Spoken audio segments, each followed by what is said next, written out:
नमस्कार प्यारे बच्चों, प्रथम क्लास आपका एक बार पुनः बहुत बहुत स्वागत में अभिनंदन करता है। जैसा कि पिछली कक्षाओं में जैव प्रक्रम के अंतर्गत पाचक ग्रंथियों में हमने लीवर के कार्य के बारे में पढ़ा था कि लीवर का क्या कार्य है, यकृत का क्या कार्य है, उसके बारे में हमने बहुत डिटेल से पढ़ा था। उसकी कक्षाएं जो है लगातार उसका आपका प्यार बना हुआ है। तो उस वीडियो को आप अवश्य देखिए, तभी आप समझ पाएंगे कि जो लीवर, जो पाचक ग्रंथि, लीवर और क्या कहते हैं ये जो आज का टॉपिक अग्नाशय को हम पैनक्रिया कहते हैं, हमारे पाचक तंत्र में क्या भूमिका निभाते हैं, किस प्रकार वो पाचन क्रिया को संपर्क कराते हैं, कौन कौन सा वो पाचक जूस निकालते हैं जिससे हमारा क्या क्या हमारे पोषक तत्व में क्या क्या कौन पाचक ग्रंथियां पचाती हैं, इसके बारे में हमने पढ़ा था। बहुत ही अच्छी क्लास थी, आप लोगों ने बहुत प्यार दिया। तो मैं आपसे आग्रह करता हूँ आप जरूर एक बार उसको देखिए। आज का जो टॉपिक है, हमने पिछली कक्षा कल ही बताया था कि हम अगले जो पाचक ग्रंथियों है उसमें से 2 क्लास में उसको हम अप्रूव कराएंगे। तो पहला हमारा यकृत हो गया, दूसरा क्या है जो है अग्नाशय है, या जिसको हम पेनक्रियाज कहते हैं। तो पेनक्रियाज हम क्या है कि अग्नाशय जो है जिसको हम पेनक्रियाज कहते हैं, ये यकृत के बाद हमारे शरीर की सबसे बड़ी ग्रंथि है। उस ग्रंथ की विशेषता प्यारे बच्चों ये है कि ये ग्रंथ जो है ये संयुक्त ग्रंथि है। संयुक्त ग्रंथ मतलब तात्पर्य ये है कि ये एंजाइम भी स्रावित करती है, साथ साथ हार्मोन भी स्रावित करती है। परीक्षाओं में कभी कभी विकल्प में प्रश्न रहता है कि निम्नलिखित में से कौन सी संयुक्त ग्रंथि है, कॉम्प्लेक्स जो है ग्लैंड कौन सा है। तो ये पेनक्रियाज हमारी संयुक्त ग्रंथि है। क्यों संयुक्त ग्रंथि है? क्योंकि इससे एंजाइम के साथ साथ जो है क्या कहते हैं हार्मोन भी सिक्रेट होता है। ठीक, तो अब इसके बारे में हम पढ़ते हैं कि इसे कौन कौन सा एंजाइम सिक्रेट होता है, क्योंकि हम पाचक ग्रंथियों के बारे में पढ़ रहे हैं। जब हम हार्मोन के बारे में पढ़ेंगे तब इसका अलग हम समझें कि कौन कौन से हार्मोन से सिक्रेट होता है। तो पाचक ग्रंथियों में देखिए पहले समझते हैं कि जो हमारा ये क्या कहते हैं अग्नाशय है, ये क्या है कि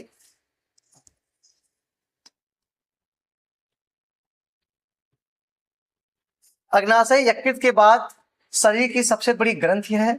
इसकी सबसे बड़ी मुख्य विशेषता ये है कि ये एक साथ अंतःस्रावी और बाह्यस्रावी दोनों प्रकार की ग्रंथ है। जो हमने बताया अंतःस्रावी ग्रंथ और बाह्यस्रावी ग्रंथ। अंतःस्रावी ग्रंथ बच्चों वो होता है जो सीधे ब्लड में सिक्रेट होता है, अपने हार्मोन को सिक्रेट करते हैं। इसको नलिका, अंतःस्रावी ग्रंथियों को नलिका विहीन कहा जाता है और बाह्यस्रावी ग्रंथियों को नलिका युक्त ग्रंथ भी कहा जाता है। तो ये दोनों प्रकार की होती है। अच्छा, इसके द्वारा बना पाचक रस अग्नाशयी रस कहलाता है। ये ग्रहणी में क्रिया करता है। कहने का मतलब देखिए हमारी ये बच्चे जो है ये यहाँ से हमारा आमाशय बाद ये क्या है, ये छोटी आंत शुरू होती है और छोटी आंत का ये जो भाग होता है ग्रहणी, हमने आपको बताया था जब हम लोग पाचन तंत्र पढ़े थे कि पाचन का सबसे अधिक, अगर शरीर के पाचन तंत्र के किस अंग में सबसे अधिक पाचन होता है, उसका उत्तर होता है छोटी आंत में। लेकिन अगर ये पूछा जाए कि छोटी आंत के किस भाग में पाचन सबसे अधिक होता है, तो उसका बच्चों होता है उत्तर होता है ग्रहणी होता है, ड्यूडेनियम होता है।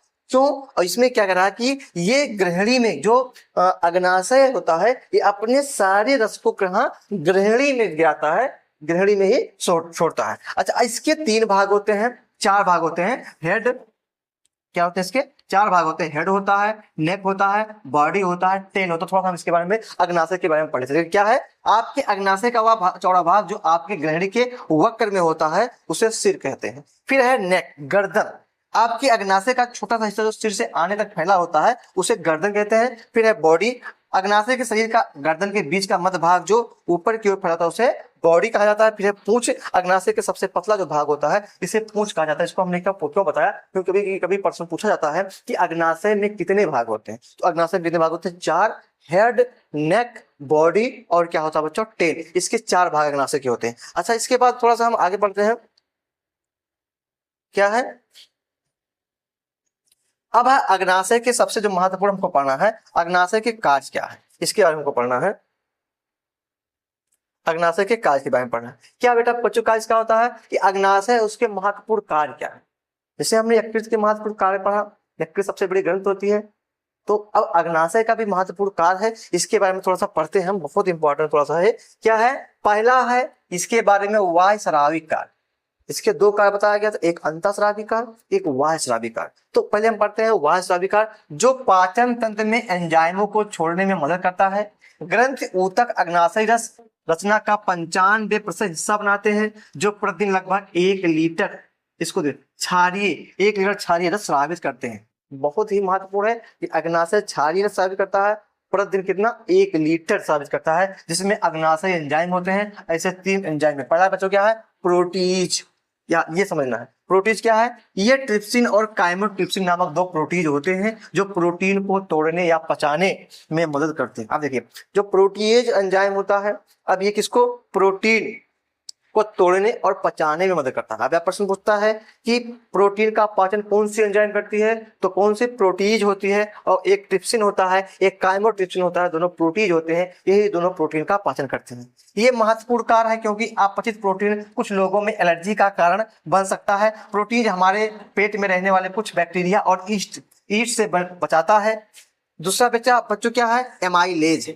पहला क्या हुआ, प्रोटीज हो गया, दूसरा एमाइलेज हो गया। ये क्या है, ये कार्बोहाइड्रेट या स्टार्च या शर्करा को तोड़ने या पचाने का करता है। देखिए यहाँ क्वेश्चन क्या है कि प्रोटीन का पाचन कौन करता है, या ट्रिप्सिन और काइमोट्रिप्सिन करते हैं, कहाँ निकलते हैं, अग्नाशय निकलते हैं। शर्करा और कार्बोहाइड्रेट का पाचन कौन करता है, एमाइलेज करता है, जिसकी हमारे शरीर की कोशिकाओं को ऊर्जा के रूप में आवश्यकता होती है। पर्याप्त एमाइलेज न होने के कारण कार्बोहाइड्रेट पूरी तरह से पच नहीं पाता है, जिससे दस्त की समस्या हो सकती है। जब सही से कभी कभी आपने अनुभव किया होगा कि हमारा पेट, हमारा पाचन सही होता है, ऐसा लगता है कि हमको बार बार लैट्रिन लगी है, और लैट्रिन जब हम बैठते हैं तो जाके बाथरूम में तो टॉयलेट में, तो हमको हमारा पेट साफ नहीं होता। इसका मेन कारण है कि आपके शरीर में कार्बोहाइड्रेट और शर्करा पूर्ण रूप से पच नहीं पा रहा है, जिससे आपको बार बार दस्त लग रही है। बहुत ही महत्वपूर्ण है ये सब क्वेश्चन। अक्सर बड़े बड़े परीक्षाओं में, नीट से परीक्षाओं में पूछ लिए जाते हैं कि आपको अगर बार बार दस्त लग रही है, इसका क्या कारण हो सकता है। क्या कारण हो सकता है कि शर्करा व कार्बोहाइड्रेट का सही से पाचन नहीं हो पाना। फिर है अगला बच्चों क्या है, लाइपेज। क्या है, लाइपेज है। क्या है, लाइपेज। यकृत से पित्त रस, पित्त और एंजाइम मिलकर वसा को तोड़ने या पचाने में मदद करते हैं। अब हमने कल भी बताया था कि यकृत से जो पित्त रस करता है, ये वसा को तोड़ने या पचाने में मदद करता है। लेकिन यदि पर्याप्त लाइपेज नहीं है तो वसा और वसा में घुलन से विटामिन ए, ई, डी, के का अवशोषण ठीक से नहीं हो पाता है। इससे कुछ लोगों में दस्त और वसायुक्त मल की समस्या बनी रहती है। तो एमाइलेज लाइपेज का पाचन ये भी करता है। अच्छा आगे क्या पाचन करता है, ट्रिप्सिन हो गया।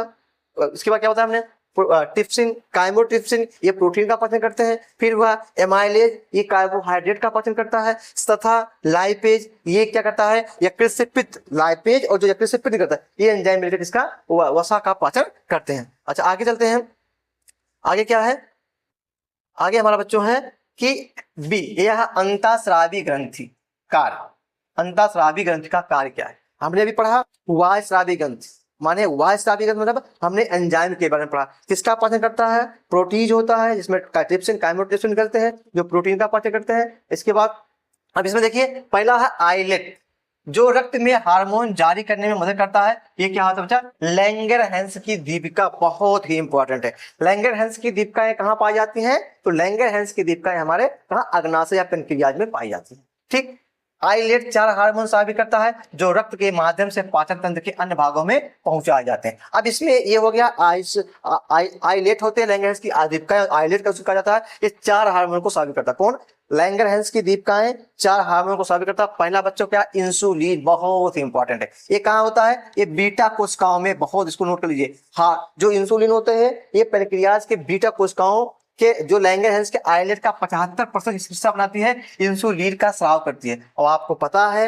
नहीं पता जान लीजिए, इंसुलिन की कमी से ही हमारे शरीर में डायबिटीज, मधुमेह या शुगर नामक रोग होता है। क्या, इंसुलिन शरीर को ऊर्जा के रक्त में शर्करा का उपयोग करने में मदद करता है। जब अग्नाशय पर्याप्त इंसुलिन का उत्पादन नहीं कर रहा होता है तो रक्त शर्करा का स्तर बढ़ जाता है और व्यक्ति को मधुमेह हो जाता है। क्या हमने बताया, हमने कल भी बताया कि यकृत में कि जो ग्लूकोज होता है, ग्लूकोज मात्रा कुछ ज्यादा अधिक हो जाती है तो एमाइलेज में कन्वर्ट करके अपने में स्टोर कर लेता है कि भविष्य में हम जब आपात स्थिति में हमें भोजन नहीं मिलेगा तो वो एमाइलेज तोड़ के क्या ग्लूकोज बन जाएगा। लेकिन अब हमारे रक्त में, यदि हमारे रक्त में ग्लूकोज शर्करा की मात्रा बढ़ गई तो जो इंसुलिन होता है ये शर्करा की मात्रा को नियंत्रित करता है कि कितनी शर्करा आपको चाहिए जिससे आप ऊर्जा बन जाए। और जब शर्करा अधिक हो जाती है शरीर में तो क्या होता है, उस शर्करा को कन्वर्ट करवाता है, इसमें वो उसको एमाइलेज बनवाने में मदद करता है। लेकिन जब कभी कभी हमारे शरीर में इंसुलिन नहीं बन पाता क्या है, जब इंसुलिन नहीं बन पाता है तो वो शर्करा की मात्रा नियंत्रित नहीं हो पाती है। इस स्थिति में क्या होता है, व्यक्ति के शरीर में शर्करा की मात्रा जब अधिक हो जाती है तो उसमें एक रोग क्या, मधुमेह या इसको डायबिटीज नामक रोग हो जाता है। इसके बाद बच्चों एक होता है जो लैंगिक में पाया जाता है ग्लूकागन। अल्फा ये कहाँ होता है, जो कभी इससे प्रश्न क्या बन सकता है कि अल्फा कोशिकाएं, इंसुलिन पैनक्रियाज की किस कोशिका में होता है, तो किसमें होता है, बीटा कोशिकाओं में। और ग्लूकेगान कहाँ होता है, ये होता है पैनक्रियाज की अल्फा कोशिकाओं में। इसका समझिए क्या होता है, अल्फा कोशिकाएं जो लैंगरहैंस के आइलेट का लगभग 20% हिस्सा बनाती हैं। फिर है ग्लूकागान स्राव करते हैं, जब रक्त शर्करा बहुत कम हो जाता है तो ग्लूकागान यकृत को शर्करा छोड़ने का संकेत देकर इसे बढ़ाता है, जो भोजन उपलब्ध ना होने की स्थिति में बैकअप के रूप में हमारे यहाँ संकेत देता है। देखिए हमने अभी बताया कि जो ग्लूकागान है, जब हमारे शरीर में शर्करा की मात्रा कम, बहुत ध्यान समझिएगा प्यारे बच्चों कि शर्करा या ग्लूकोज यही माइटोकांड्रिया में जाके ऑक्सीजन से क्रिया करता है और ऊर्जा बनाता है। जब हमारे शरीर में शर्करा की मात्रा कम हुई, क्योंकि हमने बताया कि हमारे यकृत में ग्लूकोज एमाइलेज के रूप में क्या है, स्टोर है। तो ये जो ये ग्लूकेगान का काम है, ग्लूकेगान जो होता है क्या करता है, ये जब शरीर में ग्लूकोज की मात्रा कम हो तो उसको बढ़ाने में यकृत को संकेत देता है कि आप जो ग्लूकोज को एमाइलेज के रूप में सेव किए हैं उसको आप रिलीज कीजिए, किसके रूप में, ग्लूकोज के रूप में। और जब यकृत से संदेश पाता है ग्लूकोगान के द्वारा तो तुरंत वो एमाइलेज को ग्लूकोज में रूपांतरित कर देता है और पुनः वो ग्लूकोज बच्चों क्या करता है, हमारे शरीर में कोशिकाओं में पहुंच के ऊर्जा का निर्माण करता है और हम अपना दिनचर्या करते हैं। ये काम कब होता है, जब हम व्रत होते हैं। व्रत की स्थिति में हमने जब लीवर पढ़ा लेते हैं तो बताते हैं व्रत की स्थिति, क्योंकि हमारे शरीर में ग्लूकोज की मात्रा कम होती है। जब ग्लूकोज की मात्रा कम होती है तुरंत ग्लूकेगान क्या करता है, सीधे तो यकृत को निर्देश देता है कि आप तुरंत उसको रिलीज कीजिए, जिससे ऊर्जा बन सके और हमारा कार्य हो सके। एक चीज देखिए, अगला है बच्चों गैस्ट्रीन होता है। गैस्ट्रीन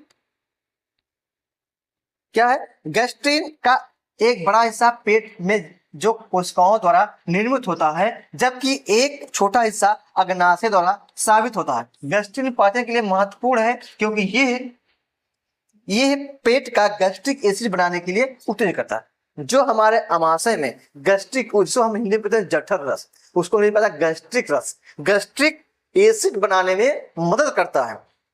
अगला है एमाइलिन, ये भी बीटा कोशिकाओं द्वारा निर्मित होता है और पेट को खाली करने और भूख को नियंत्रित करने में मदद। क्या किसने बनाया है, विज्ञान की महिमा निराली। देखिए एमिलीन का काम क्या है, ये बीटा कोशिकाओं द्वारा निर्मित होता है और पेट को खाली करने और भूख को नियंत्रित करने में मदद करता है। जब पेट को खाली करने का मतलब बेटा क्या हुआ कि जो आप पचित भोज्य पदार्थ हुआ उसको बाहर निकालना है तो एमिलीन मदद करता है। साथ ही साथ ये भूख को भी नियंत्रित करता है। अब ऐसा नहीं कि हम बहुत ज्यादा भूख हो गए, हम गिर के बेहोश हो गए ना, ये इसको नियंत्रित करता है कि ताकि हमारे शरीर में भूख को जब हम नियंत्रित कर लेंगे तब जब हमको भोजन मिलेगा तो हम उसका उपयोग कर सकते हैं। तो ये था किसकी, ये पेनक्रियाज की महिमा थी। पेनक्रिया इसीलिए बेटा बच्चों पेनक्रियाज को पूर्ण पाचक, अग्नाशयी रस को पूर्ण पाचक रस कहा जाता है। और अग्नाशय, अब आप समझ गए होंगे, ग्लूकोज की जब अधिकता होती है और उस पर हमारे बीटा कोशिकाओं से निकलने वाला इंसुलिन जब कम स्रावित होता है या स्रावित होना बंद होता है या कमजोर होता है, तब हमारे ब्लड में ग्लूकोज की मात्रा बढ़ जाती है। और जब ब्लड में ग्लूकोज की मात्रा बढ़ जाती है